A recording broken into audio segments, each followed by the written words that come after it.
What is up, everybody? Welcome back to the channel. My name is Brandon. Hope everybody's been doing good out there. It is Monday morning, and I wanted to go ahead and do kind of a what sold video. The last video I alluded to, I'm going to try to get on a schedule. I didn't put anything else out since then because we went down to the 127 yard sale. We went down to Tennessee. We were planning on wanting to take a trip down that way anyway, to just kind of relax. And a lot of folks have said that the Tennessee area, specifically Crossville, is very good for the 127 yard sale. If you're not familiar with what the 127 is, it stretches from down in Alabama. It goes up, hits a little part of Georgia, goes up through Tennessee, through Kentucky, just through Ohio, up into Michigan. It's like 690 miles total. We obviously did not do 690 miles, but we did go down and we had a good time. We stayed in a hotel just outside of Knoxville in Oak Ridge, Tennessee, which was about 50 minutes to an hour away from Crossville or the 127. The cool thing is it crosses over the timeline, so you actually cross into Central Time. So even though it takes almost an hour to get there, you can leave at like 7 a.m. and get there at 7 a.m. So it was pretty cool. A lot of great scenery down there. We left here Wednesday morning very early. We did get held up in a bad accident on I-81 that delayed us, but finally made it down there. We actually got to go out and find some stuff on Wednesday, and then we went out Thursday. We also went out Friday, and Saturday we just kind of stayed around the Oak Ridge area. We started driving back roads, just seeing scenery and stuff. Wound up at an estate sale that we scored something I think is pretty big. I didn't think they would still be there, honestly, because this was the second day of the sale. But they were, and I'll share those with you guys later. I did do some recording down there while we were, picking and hitting yard sales. But unfortunately, I am a rookie at this still. Sometimes when I cut the camera on, I don't let it fully boot up, and then I'll hit record. Well, that does not actually start recording. And then many times I would get out and not throw the bag on and the backpack, because I have a little mount for that now. And that would seem to be every time that would be where I found stuff. And then if I had the camera on, I couldn't find anything. So we'll see how it goes. Let's see what kind of footage I have for you guys. Did meet up with a lot of awesome people. I'll share more of that in a little bit. We did run into Julian and Caleb, Bearded Thrift Machine, at a yard sale. That was kind of cool. We were pulling in down these back roads in Tennessee, and I spotted the South Carolina tags, and I thought, that vehicle looks familiar. And then I noticed he's got little stickers in his back window, and I was like, hey, that's Bearded Thrift. So great people, just as they seem on camera. And then we did go to the meetup that Chris and Caleb from Two Old Guys podcast, Two Old Guys Reselling podcast. They called it the Picking the Plateau meetup. I'll get into that later too. But shout out to them. But anyway, I wanted to do this because you hear horror stories about vacation mode. I haven't had too much experience with having to put my store on vacation mode. I'd had no other choice. I'll be honest, I couldn't figure out how to extend handling time. So I was like, well, I'll just have to, I needed to relax anyway. It was fun to get out and go down there. But I threw it on vacation mode. And July it wound up being a decent month. But I felt like July was very, very slow for us. Sales were down both number-wise and dollar amount over 30%. But we did still squeak out over 7,000 in sales in July. So I'm not complaining. It was a decent month, but it was definitely lower. So I was like, well, vacation mode might hurt that a bit, but it didn't. And we're going to get into that. So If you like seeing what solds, stick around. I'm going to kind of mix in and talk about the 127 and show you guys what sold. We do have 32 items for, it's like $1,285, I believe, or $87, something like that. So we'll get into that, and I'll go through and show you guys what sold. So let me get over here, and I don't have the little handle because it's out in my car. Here is some of it. I don't have everything laid out here on the table yet. This is some of it. We'll go along and start sharing. So here is a pair of vintage whisks. These are model FH4. They're florist shears. It was kind of cool. I guess the son of the creator of these reached out to me and was like, you have a really early pair of these. And the way you can tell is that rivet. The later models had screws through them, and this has a solid rivet. So these were from, like, I believe he said 1952, an early model. They sold for $12.99 plus shipping. I bought them at a sale with a load of other stuff that I got for $40 total. Bunch of tools, bunch of other stuff, some old ceramic pieces. But also in that, for $40, I got a huge tub of OxyClean, and we use a ton of OxyClean to clean stuff. And that big box of OxyClean is $40 itself. So all the other stuff I'm looking at is profit. I shared these items, bought a bunch of these, 50 cents a bottle, paid $10. This is a Loving Tan 2-hour express deluxe bronze mousse. This sold for $24.99 plus shipping. I love selling salon products, hair care products, especially when you find them sealed at a cheap price. Next up is a Victor Olofsson Young Gun in an SGC 10, sold for $19.99 plus ship. Next up is a cast iron, this little metal, I think it's cast iron, it looks to be cast iron, but decorative Celtic cross. This sold for $12.75 plus shipping. Next we have a Harley Davidson, you can see right there, and I'm sorry, I want to get better lighting here so y'all can see this stuff better, but it's a Harley Davidson button up long sleeve plaid flannel shirt. This sold for $29.99 plus shipping on that. Next we have some hat. Get into a hat. Valspar Championship. Has a little embroidered little lizard over there. This sold for $12.99 plus shipping. Next we have 2007 Driver Select. This one did $19.99 plus shipping. This is Dale Earnhardt Jr. I have sold so many of these die casts now. I am so grateful that I was able to make that buy at the 301. It is produced very, very well. Here is another self-tanner. This is ultra dark. This is not the 2-hour like the other one. This is the regular, but it's the ultra dark deluxe bronzing mousse. This sold for $29.99 plus shipping. So not bad when you get them for 50 cents a piece.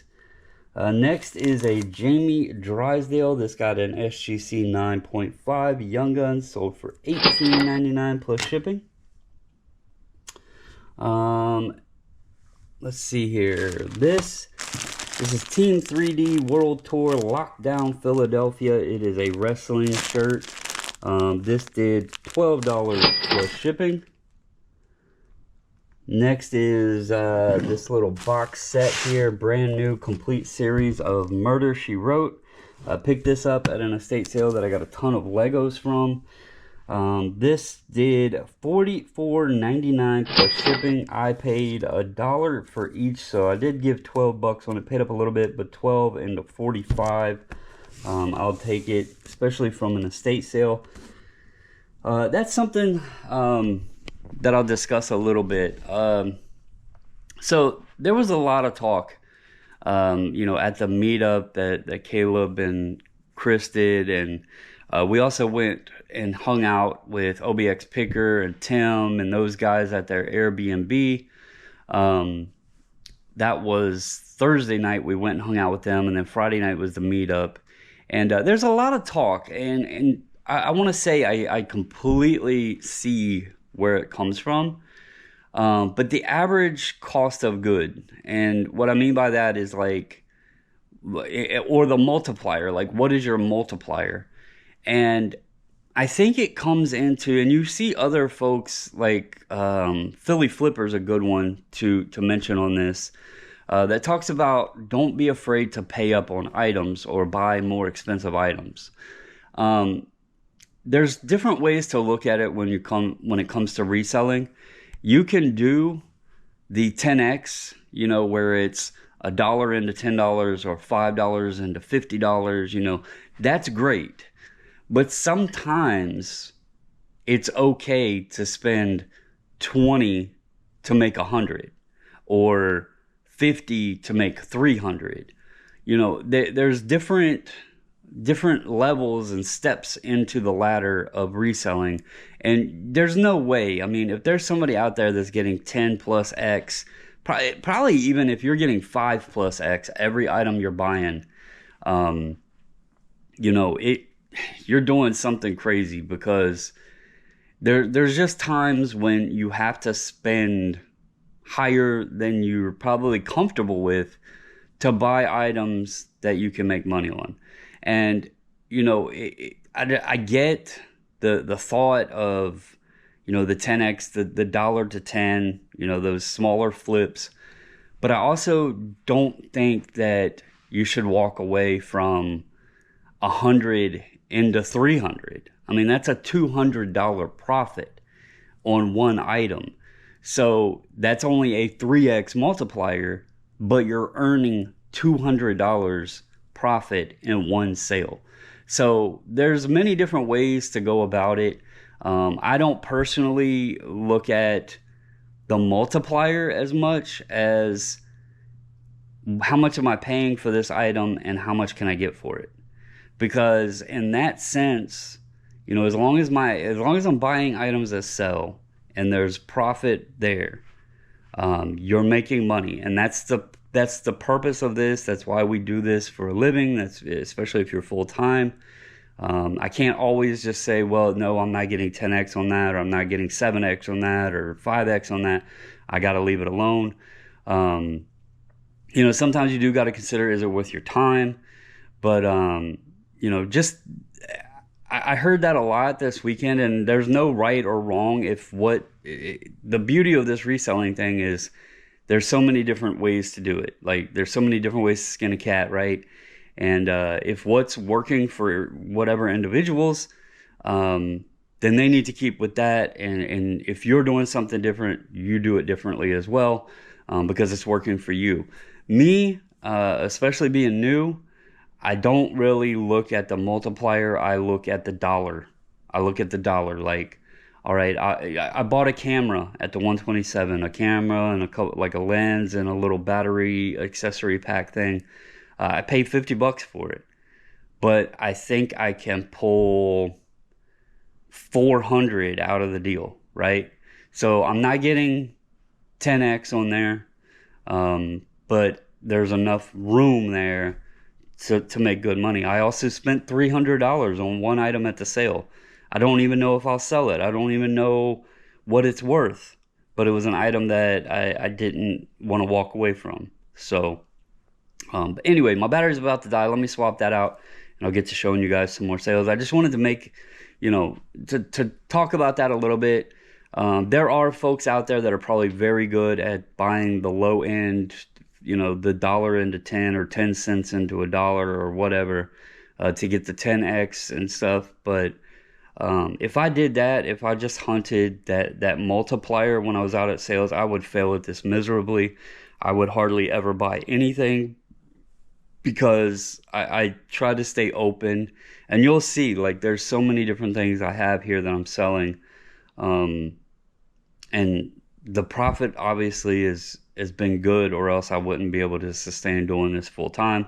I definitely wouldn't be traveling, 6 hours and staying at a hotel for 4 nights to go out buying more stuff. I wouldn't have the money for it. So there's many different ways to do this, and just find what works best for you. If you want to do a low cost basis, small margin, or even small flips, $15-20 flips off of, you know, $5.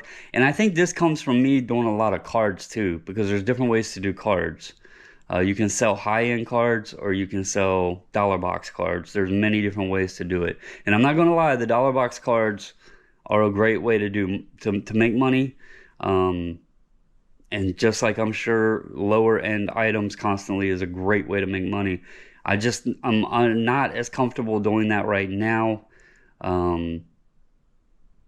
because I don't know that I'll find as much of that stuff, or recognize as much of that stuff. So I do look for things that are going to turn higher dollar profit and not necessarily margin. So let me swap my battery and I'll be right back.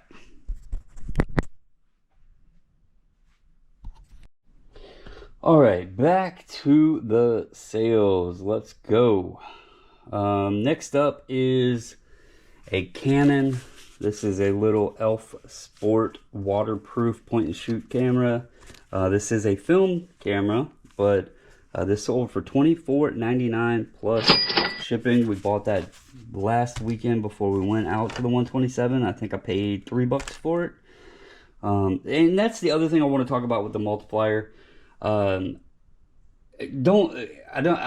completely get you want high multipliers because that gives you higher profits. I kind of look at it as like that's 3 into 25. You know, this was 12 into 45. So looking at those, you have one item that's like an 8x, and then the next item is going to be like a 4x. But then I have, you know, the NASCAR piece where I'm already in the profits, way ahead of the profits on those. I was into those at like $3 a piece. I'm getting probably well over 10x margin on those. I have these hair care things when I bought them for 50 cents and they're selling for, you know, $30. That's what is that, a 60x multiplier, something like that. So when you add all of that up, it's going to kind of balance itself out. And overall, you probably are going to wind up with about a 10x or so, 8 to 10x, I guess. And maybe I was misunderstanding what the folks were saying. I don't hunt for specific multiplier. I hunt for, can this make money? So maybe I should preface that and say it differently. Because I could see overall, and I know Leroy was talking about it. He'll buy an item for $20 and then the next item is $1, and he'll combine those together. And instead of looking at that item as $20 he spent on it, he'll look at it as like $10.50 because he averages out amongst his items for his item cost. So maybe that's what people are doing, is just looking at their overall average. Maybe I don't know for sure. I'm trying to figure out what was above my head, but it's a little air vent. But anyway, yeah, so maybe that's what it was, and I was just like confusing myself. But anyway, back to what's important, and that's the items that sold. Next, I did not put it out on the table yet. Let's see here. Here is a Dale Earnhardt. This is a little Chevy dually with a trailer. It's a 50th anniversary. That sold. Another one, $29.99 plus shipping on that one. Let's see here. We got a Superior Paving K Products hat. That did $13 plus shipping. Next is a Tag Heuer white adjustable strap with the red embroidery. This hat was super popular. I've had it for a while, kept fielding offers. I said $50 on it, or bust. And finally, somebody did 50 on it plus shipping. That hat with a tag sold for $80, I believe. So I think a $30 discount just because it didn't have a tag on it was pretty solid. So here is 2 Wizard of Oz Barbies. We got Dorothy and Glinda. They sold for $70 plus shipping. Not a bad one there. I think we gave $5 on those. Anheuser-Busch, $10 plus shipping. Don't have those up on the table yet. Let's see. This came out of a free box when we were buying the hair care stuff. Malibu Professional Color Pigment Remover. Just one little pack of it. $10 plus shipping. Here is HSI Professional Argan Oil Thermal Protector. Again, 50 cents into $10.99. We have a Tervis. Don't sell many of these, but we have sold a couple lately, so good to see there. United States Air Force. Only sold for $5.99 plus shipping, and you might actually lose money on that because I don't think the shipping is high enough on it, but we will see how that goes. Next up is, I'll grab him, this teddy bear back here is a Marine Corps teddy bear. Still has his tags on him. This did $40 plus shipping, so pretty awesome find there. Always cool to sell a plush for 40 bucks. Let's see here. Trying to find the other items. Look at this. It is August and we're selling Long Johns. Vintage J.E. Morgan Arctex Long Johns in the package. Brand new old stock. $30 plus shipping. I do have another set of them listed in the store. Can't believe that, man. Old Long Johns for 30 bucks. KTM Racing K-Style hat. Snap back there. $14.99 plus shipping. Nintendo had this a while. I think we gave like a quarter for it. It's a little Nintendo controller looking chain strap purse. It's a little like coin purse with a chain for the strap on it. Pretty cool. Didn't give much for it. It only sold for $6, but pretty neat item and easy to ship out. What else do I have here? I think the only thing left I got on the table is this Marine Field Cover Marpat Desert Camo hat here. That did $14.99 plus shipping. So that's what I got on the table right now. I do have a bunch more down here. I'm going to get this stuff packed up and then I'll get that out and show you all that. But real quick, I want to touch on the meetup by the Two Old Guys Reseller podcast, Chris and Caleb. Those guys, I never had talked to them before.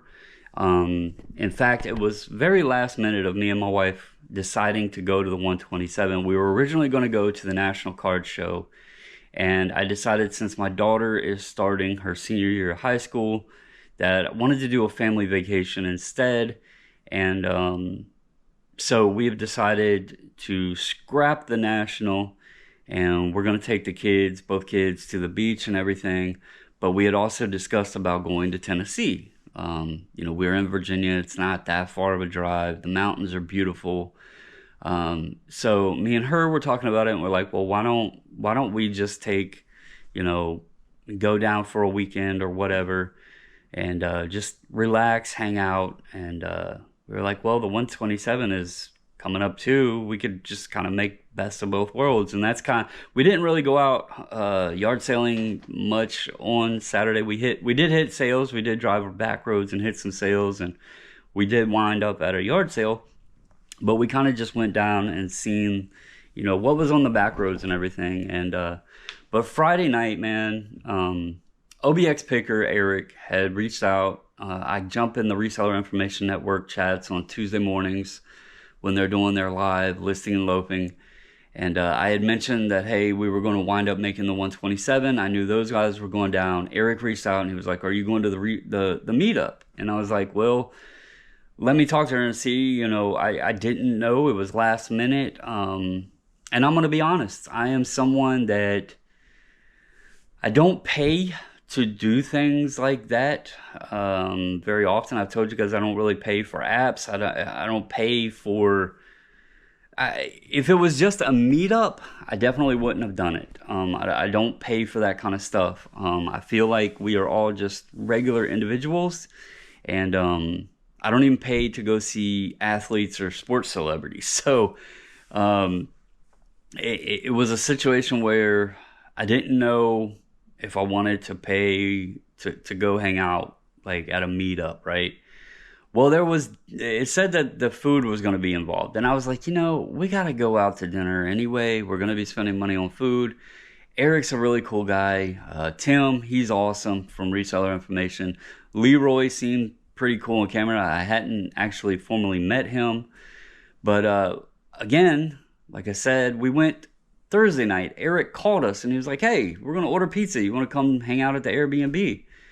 And so we did. And there was a lot of awesome folks there that night. And that made Friday even more awesome because everybody was just so open. Like, they didn't really know me and the missus from Adam. And they just welcomed us in like we were best friends, right? And it was really cool. I'm going to tell you, though, shout out to Caleb's wife and his kids, man. I would have paid $50 a person. My wife even said it. She told them, y'all need to charge more next year if you do this. The food was absolutely incredible. Like, everything. There was not anything that I took a bite of that I wouldn't have. If I could have, I would have went for, I would have went for seconds one. I'm telling you, man, the food was incredible. And they charged $25 a person. They did giveaways. They had a nice venue area that was set up, so everybody was comfortable. There was seating for everybody. And then the meal itself, man, it was worth every penny of it. And I just want to say thank you to them. Thank you to everybody that we met. You guys made us feel welcome. I feel like maybe we made some friendships. I hope so anyway. My wife had a hell of a fun time on Friday hunting for tiny tools because Leroy gave her a challenge to go hunt for tiny tools. That was fun. Every sale she was looking for tools and looking for tiny tools, saying that she was challenged and had to find tiny tools. So she had a blast with that. Ben, I'm going to have to say it, Ben, Rocky Top Picker, he has been deemed the moniker and gotten the nickname Cooler Kevin. He's one cool ass dude, man. He's awesome. And I'm going to have to say that he is Cooler Kevin because I've never met Kevin. I've been to the 301. I've been to the Route 29. I've been to route sales. I live in the same state as Kevin, Commonwealth Picker, and I've never met the guy. And here we go down to Tennessee and, met Cooler Kevin, or Ben, and he's an awesome dude. I found a pretty cool item that I'll share at some point that he may wind up with. He asked me right there on the spot when he seen it to buy it, and I should have just let him get it off me, but it was an item I wasn't expecting to find, and I still had that excitement of actually having it, that there was an attachment to it, I guess you could say, because it was a cool piece, one of my favorite items that we found down there. And but anyway, let me get this stuff packed, and then I'll get the rest out and we'll finish this up. What's up, everybody?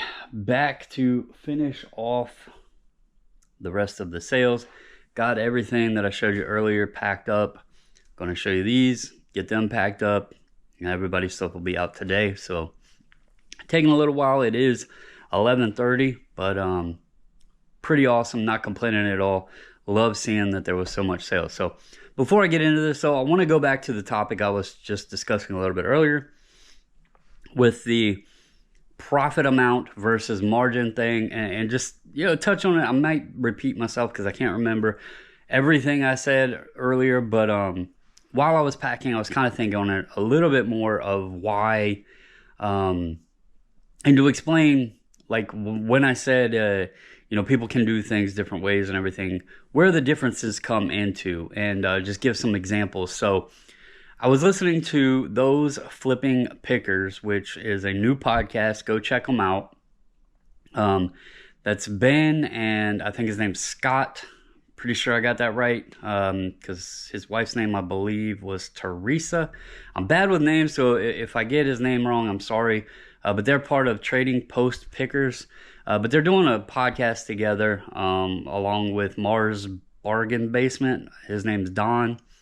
But anyway, they were having this little like competition for the 127, and Ben and Scott were like, they were from what I gathered of it, they were trying to compete to see who could do better picking. But it was, Scott was saying multiplier, and I think Ben was trying to say profit amount, and that's where like I could see it being a thing where I'm sure many folks out there, you watching, you might do multiplier or you might do profit. And when I look at it, and I was, brainstorming, thinking about this a bit more while I was packing, like I said, for me, like when Leroy asked me, I kind of told him it depends on what I'm buying, right? If I go to the bins, because I have a Goodwill outlet, a bin store near me, where I can source hats or clothing, or sometimes I'll pick up shoes if there's something good, or sometimes there's media I'll grab, toys, there's lots of different things there. That's a pay by pound, pay per pound situation, where if I go in there and I fill an IKEA bag with hats, it might cost me $15, but I might walk out of there with 50 hats, and I'm just giving an example. I calculated one time, it cost me relatively around 30 to 35 cents a hat when I source from there. Now, the way Leroy was talking, and I kind of like his approach, but you can skew these numbers a little bit. So when folks ask me what my average is, what Leroy does is he'll take, and let's say he buys one item for $20 and another item for $1. He has $21 into two items, so his average buy cost is then $10.50. If he buys an item for $20 and buys 10 more items at $1 each, he's now got 11 items for $30, where he's at under $3 an item, right? So when I'm looking at it that way, it's hard for me to give what my average buy cost is, because if I did that, I would have to go through and say, well, I bought 200 hats and it only cost me $60. So my buy cost there is 30 cents, but then, I spent $50 on this. And so it gets a little skewed, and my multipliers are going to be all over the board. Like I said, at the 127, I paid up, and I actually got a great deal on it, but I paid $50 for a camera that is likely going to get me $350, $400 or more. But I also bought, a Tennessee Vols jacket and some t-shirts. Like I found a Budweiser Air Force single stitch from the 80s t-shirt that I, got $1 a piece on those. So my multipliers are going to be different, because if I'm paying, higher, like $50, but I'm making $300, then that's going to be a 6x multiplier. Whereas if I buy a shirt for $1 that I sell for $50, that's a 50x multiplier. So there's many different ways to look at it.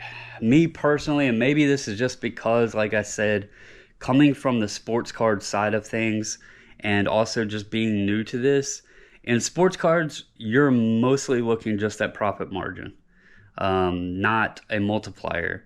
And what I mean by that is you're going to find more dollar cards you can sell for $3 to $5 than you are a $10 card that you can 10x and sell for $100. Even a dollar card into $10 is a lot of times difficult to find. A lot of digging, a lot of hunting. You can come across deals at shows sometimes, but it's going to be more into a $1 to $4 scenario.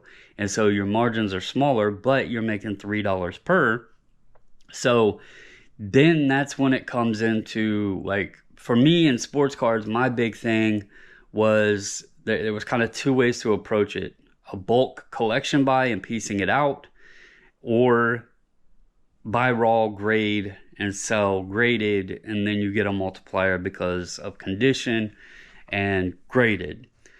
So that's kind of where I come from, is looking at buy cost to profit, buy cost to sell cost, or sell number. Where if I'm spending 10 and I make, 60, well, I'm looking at it as $50, not necessarily 6x. So there's no right or wrong. My thing is, especially, it's not about the multiplier. It's not about even the dollar profit amount necessarily. As long as that number in the bank account, when those deposits are made, is continuously grow, then I'm doing something right. And that's how I approach it, and feel. When you get into the other numbers, I don't know my exacts. I don't know my X factor multiplier, or what my average buy cost is. Again, like I said, I bought items at the 127 that cost me 10 cents. I bought an item that cost me $300. So I think it probably is easier if you're into more of a niche. And I don't mean just one specific thing, but if you're niched more into specific categories or something, it's way easier probably to figure out your average buy cost that way, because you know about what you pay on all your items. You're not buying so many different variables to where one thing you may have to pay a lot more for than something else. So, but anyway, enough of that. Do it whatever is working for you. It is fun to have the conversations, though. I'm glad that I was able to have those conversations with those guys. But personally, for me, I can't give those numbers because I don't know. I try to always just buy if there's enough meat on the bone on the item, and I feel like it's going to sell, and it's going to sell for a decent amount, and there's profit there, I will take the chance on it. And most times that has worked out really, really well for me. But anyway, let's get back to what sold. Show you guys that. Got a few more things here. So first up is a vintage, realistic AM/FM cassette car radio. I threw this in as a bonus. A little antenna booster right there. That actually did $59.99 plus shipping on that. That I got at an estate sale. Went out to a garage, found a bunch of stuff, asked the guy how much. He said, give me $15 for everything. So great deal there. Let's see here. Next up, I have to go kind of all over the place right now, so give me a minute. These we've had for a while, but obviously Barbie stuff is kind of catching on. These are 2000 Mattel Barbie Secret Messages computer replacement parts. These are pieces that go to a playset for Barbie. Those did $19.99 plus shipping, so not bad. I'll sit on things that don't cost very much and blot them up, make $20 on it all day. Next up, we have this John Force. This was part of the diecast buy. It's the Elvis Presley Castro GTX there, 1/24 scale. That did $24.99 plus shipping. We got Mrs. picked this up last weekend before we left out. I don't remember exactly what she paid on it, but it's a Sony Handycam DCR DVD 610. Hybrid mini DVD camcorder. It does work. Test it out. $59.99 for shipping. What is next? Sony PS2 Fat, just the console only with a power cord. Bought that at the 301. Actually picked up. This was the first things we found early in the morning. Bought a PS2 Fat, a PS2 Slim, and a Coleman Camping 2-burner grill that was vintage and had never been used. The box is rough as heck though, but got all of it for $15. That unit here, I've already sold the Slim for I think the same price actually, but here's the Fat one. It did $69.99 plus shipping there, so not bad at all.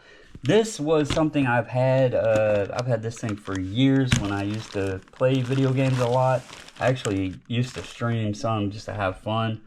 But it's an Astro A40 wired headset with mix amp. I got this in actually, I've had this for probably six years maybe. I can't remember exactly how long it's been. It's been quite a while. I got it in a PlayStation bundle. I used to buy big bundles on Facebook Marketplace or Craigslist. You could buy like huge bundles of consoles and games very cheap. It's before the reselling picked up a lot more and games got more saturated. You could go on there and buy like big bundles very, very cheap. This was one of the items in one of the bundles, and I actually kept it for personal use. But I don't really play games anymore, and it's an older headset. And the only console I have now that I play games on is a Xbox Series X. So this, I don't believe, would even work with it. But anyway, this sold for $69.99 plus shipping. So this was literally just an item I had sitting around. Next up is Loungefly. This is Disney Pixar, the remix with the aliens, the miniature backpack. That did $32.99 plus shipping. Got that from the 301 from the lady where I bought the Melanie Martinez backpack, which sold for like 90 bucks. All of the wrestling figures, that buy was like fantastic. But there's the Loungefly for $32.99. So not bad at all. 32 sales for $12.87 and some change, I believe is what it was. But yeah, again, I want to give a shout out to everybody that I met. I should have made a list. I actually should have recorded there. I'm bad about the recording. I'm hoping to get better. Because outside of just the reselling, the folks that are doing it and doing YouTube, it's more to it than content. It's more to it than videos. They're really awesome people. They like helping other people out. They like talking about reselling, which is something that's very nice to have, because there's not a ton of people that I know that are even remotely into anything like this. And it's nice to have someone to bounce things off of, share cool pickups, share awesome sales, that kind of stuff. So anyway, thank you again to Caleb and Chris, two old guys reselling podcast. Chris's channel is Old School Picker. Shout out to OBX Picker. Thank you for reaching out about the meetup and let me know that we could still buy tickets even though the link was down. Shout out to Tim over the years, Joe Deals, Leroy, Ben Rocky Top, fast talking flipper. That dude was pretty awesome. Met Resell King, Brandon Resell King. He actually won the item that we tossed in to donate towards the giveaways. Raise Heck Resell, they are on Instagram. There were so many people. I know Cubster16. I know I'm missing people. Trash Cat Rescue, I think, was one of them there. Yeah, there was so many awesome people. I know I'm missing folks, and please, I apologize. Trying to go off memory, but anyway, guys, that's all I got for you. If you don't mind, please hit the like, comment, subscribe, all of that goodness. I know this video was a little bit longer, but I do appreciate it if you made it this far. That's all I got for you guys. I'll see you in the next one.